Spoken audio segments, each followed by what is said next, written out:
Debajo de este espejo de agua esmeralda yace un pueblo entero.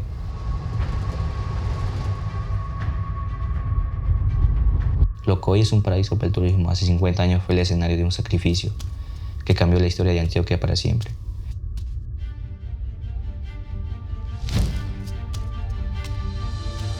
Chicos, estamos en Guatapé.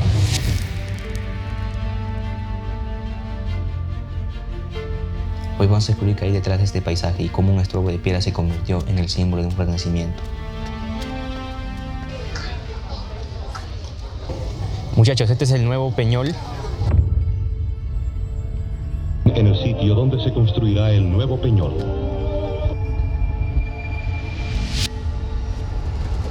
Nuestra primera parada es la Piedra del Peñol. Chicos, ¿cómo están? ¿Qué tal todo? Un placer. Mi nombre es Diego Castro, guía profesional colombiano. En este momento estamos de aquí en tierras antioqueñas, con la parte de la Piedra del Peñol. Esta floración rocosa que viene en este momento se llama un batolito, el batolito antioqueño, también mejor conocido. Esto es una floración rocosa, anteriormente iba a ser una especie de volcán, pero pues en este momento hace parte de los principales atractivos turísticos del sector del oriente antioqueño. La Piedra del Peñol, el Peñol de Guatapé, en fin, diferentes nombres ha recibido este atractivo turístico. De por sí en este momento entre los 3 más visitados a nivel nacional.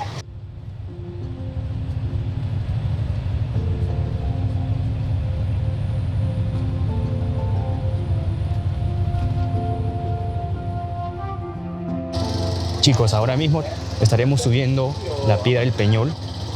La Piedra del Peñol tiene 220 metros de altura. Como se puede ver ahí, tiene para subir 708 escalones que estaremos subiendo hasta la cima. Formado por el enfriamiento lento de magma en las profundidades de la corteza terrestre, este gigante emergió tras milenios de erosión, revelando apenas la punta de un sistema rocoso que se extiende profundamente bajo el suelo colombiano.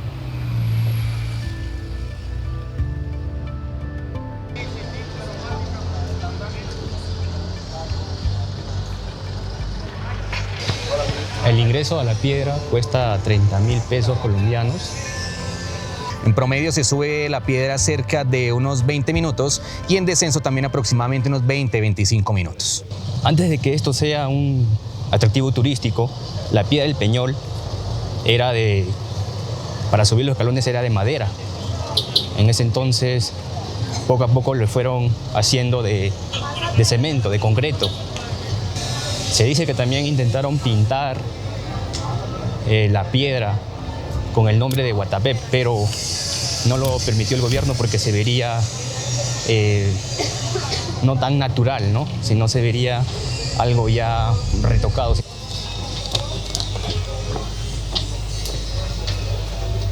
Buenos días. Buenos días.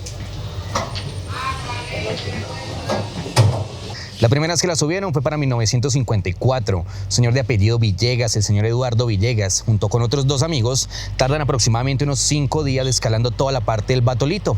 En este momento considerado patrimonio natural desde 1972 y es uno de los puntos más visitados a nivel de Antioquia, a nivel nacional en este momento. De acuerdo, vamos subiendo. Se va a ir viendo desde aquí el Guatapé y todo el embalse. Ya vamos 275 escalones. Finalmente llegamos a la cima. Normalmente se demora entre 20 a 25 minutos para subir, dependiendo de tu físico, ¿no? Desde aquí de la cima podemos ver todo el nuevo Peñol y el Peñol antiguo y todo Guatapé.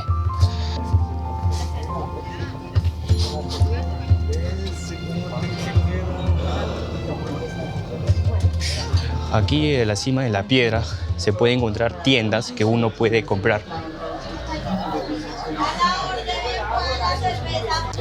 Por aquí podemos encontrar artesanía. Esta es la cima del Peñol.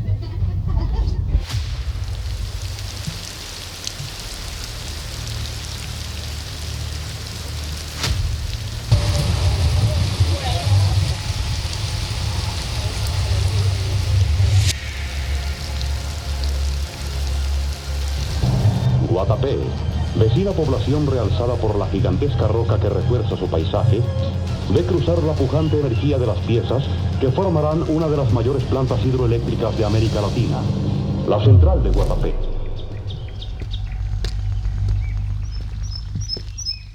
Ahora nos dirigimos al bote que nos va a hacer recorrido todo el embalse y también el recorrido donde fue el antiguo Peñol. Pero desde esta altura también se ve la huella de una transformación dolorosa. En los años 70 el progreso exigió inundar 2.200 hectáreas. Familias enteras vieron cómo el agua subía por sus tubillos, obligándoles a desmantelar sus casas e incluso trasladar a sus muertos. Lo que hoy navegamos con alegría fue ganado con el desarraigo de todo un pueblo. En este momento también nos encontramos hacia la parte del embalse Guatapé Peñol. Esta parte del embalse es un embalse totalmente artificial, llamémoslo entre comillas. Es un embalse generado para la creación de energía. Esa energía es la energía que nos da a nosotros, los habitantes de Antioquia, de Colombia y en otras partes de Latinoamérica, la parte del sustento energético. Es un embalse totalmente artificial, creado por EPM, desviando algunos ríos. Su principal afluente es el río Nare. Todo lo que ven como si fueran especies de montañitas, de islas, es la punta de las montañas de esa época. A mediados del siglo XX, Medellín enfrentaba una amenaza existencial. El crecimiento industrial y demográfico advertía que la ciudad moriría de sed y oscuridad sin nuevos recursos. La solución técnica fue la creación de un complejo hidroeléctrico por parte de empresas públicas de Medellín, aprovechando el caudal del río Nare. Este proceso, sin embargo, exigía un sacrificio sin precedentes: la inundación de 2.200 hectáreas de tierras fértiles y la desaparición del pueblo. A diferencia de otros proyectos, la comunidad del Peñol y Guatapé no aceptó el desalojo en silencio. En 1969, la resistencia civil logró la firma del Contrato Maestro, un acuerdo pionero en Colombia, diseñado para mitigar el impacto social, económico y cultural del desplazamiento forzado. Entre 1970 y 79, el paisaje cambió para siempre. El proceso fue lento y doloroso. Las familias veían cómo el agua subía por sus tubillos, obligándoles a desmantelar sus hogares.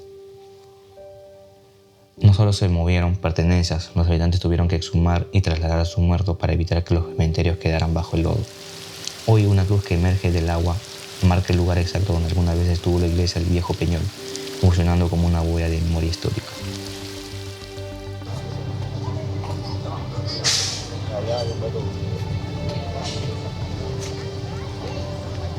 Esta es la réplica del antiguo Peñol que fue tapado, inundado por el agua, por la represa hidroeléctrica.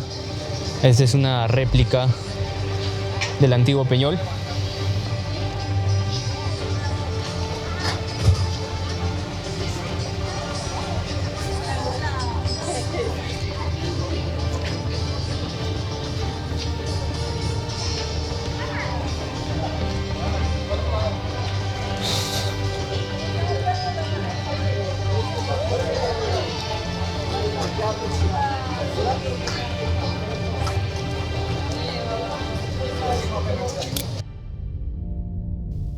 Pero en las calles del Viejo Peñol, mucho antes de que llegaran las máquinas y el cemento, ya se susurraba un destino inevitable. Cuenta la leyenda que a principios del siglo XX, un sacerdote atormentado por la naturaleza lanzó una advertencia que marcaría generaciones.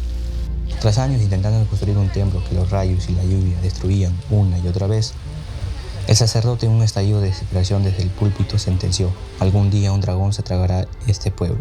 Durante décadas nadie entendió sus palabras, hasta que el río Nare dejó de ser un vecino manso para convertirse en un gigante que reclamó la tierra.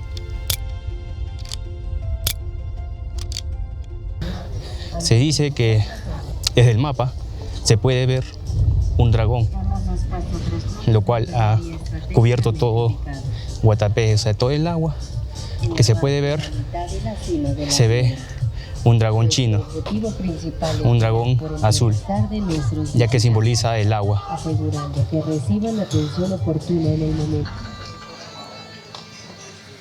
Después de bajar más de 700 escalones de la piedra, toca parar a comer en el Nuevo Peñol. Una bandeja paisa, con frijoles, chicharrón y plátano frito. Es la comida tradicional de esta región y es lo que uno necesita para recuperar energías antes de seguir hacia el pueblo de Guatapé. Guatapé no solo es un destino turístico visual, es un testimonio real de fortaleza y superación. Considerado uno de los pueblos más bellos del mundo, sus calles empedradas y balcones contrastados ofrecen una fiesta de colores que cautiva al visitante.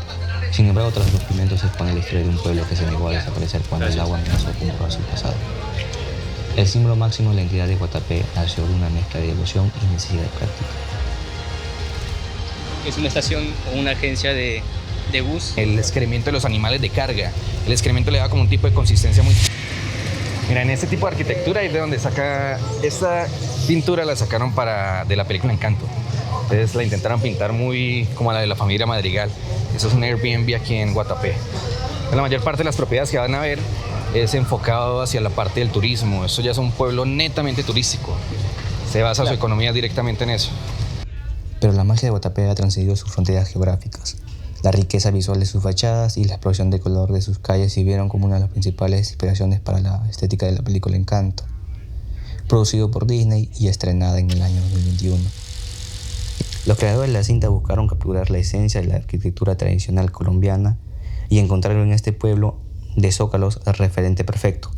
La dedicación artesanal de sus habitantes para narrar historias en las paredes, sumado a los balcones llenos de bugambilias, quedó plasmado en el diseño de la casita de la familia Madrigal.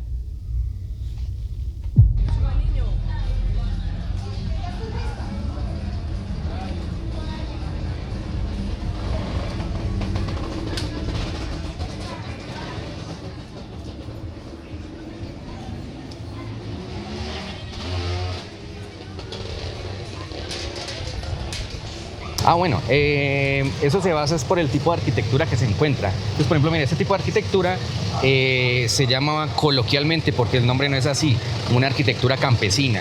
Ese tipo de arquitectura campesina predomina más que todo la parte de las maderas y los colores vivos. Entonces, encontramos maderas en cuanto a la parte de las puertas, ventanas, balcones. Este es el tipo de arquitectura que saca la película Encanto. Es muy tradicional en Colombia, no solamente la van a encontrar aquí en Guatapé. Un punto muy representativo también es Salento, Finlandia y el Valle de Cocora, que eso es como toda nuestra parte de la zona cafetalera. Esta parte de los diseños empieza como una práctica para 1920. Había un señor que llamaba el señor Chepe Parra, vamos por esos zócalos de acá. Esa era la persona que se encargaba en hacer toda la parte artística de las iglesias en este sector de Guatapé. Entonces él empieza con este tipo de diseño, no aquí en la parte de afuera de su vivienda, sino en la parte interior. Algunas casas en este momento todavía siguen hechas del material con el que se hacía anteriormente, que era el material del bareque. Ese material es arcilla básicamente mezclada con el excremento de los animales de carga. El excremento le da como un tipo de consistencia muy diferente a ese material de la arcilla. Entonces, pues, como agarraba mucha humedad, las primeras bolsas de cemento que llegaron fueron destinadas pues para la generación del aislamiento de esa humedad por el señor Chepe Parra. La gente ve, los utiliza y deciden empezar a implementarlos. Entonces, como anteriormente te había mencionado, todo ese terreno era anteriormente totalmente analfabeta. Entonces, pues, esos zócalos, esas ilustraciones funcionaron en esa época como un mecanismo de identificación de viviendas. Entonces, por el medio de identificación, por el tipo de ilustración que tú tenías, era que ibas a identificar el hogar de una persona. Entonces, si encontrabas zapatos, si encontrabas panadería, como ves allá, entonces ya sabías que en ese lugar hacían zapatos, o hacen pan, o pues simplemente vive la persona que estabas identificando en ese momento. Eso ya es muy tradicional. Ahorita actualmente aquí en Guatapé, si tienes alguna propiedad, establecimiento de comercio, tienes la generación o la obligación como tal de generar este tipo de zócalo. Ya está por decreto del municipio. De eso hay unas pocas casas que están exentas de generar este tipo de zócalos. De resto, cualquier tipo de propiedad tiene que generar el zócalo como tal.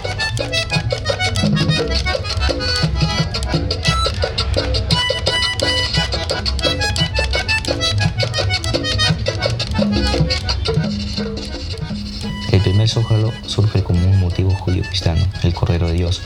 Curiosamente, los moldes originales se inspiraron en figuras de lana traídas de las veredas cercanas. Con la llegada de los primeros sacos de cemento al lomo de mula, el zócalo adquirió una función técnica. Se convirtió en un escudo contra la humedad, el frío y el trajín de la vida rural. Chivos, patos y cerros que rozaban las paredes e incluso los niños que al jugar canicas impactaban las frágiles tapias. Lo que comenzó como protección evolucionó hacia el arte. Hoy cada fachada cuenta un relato, la profesión del dueño, la historia de la familia o la diversidad de la región.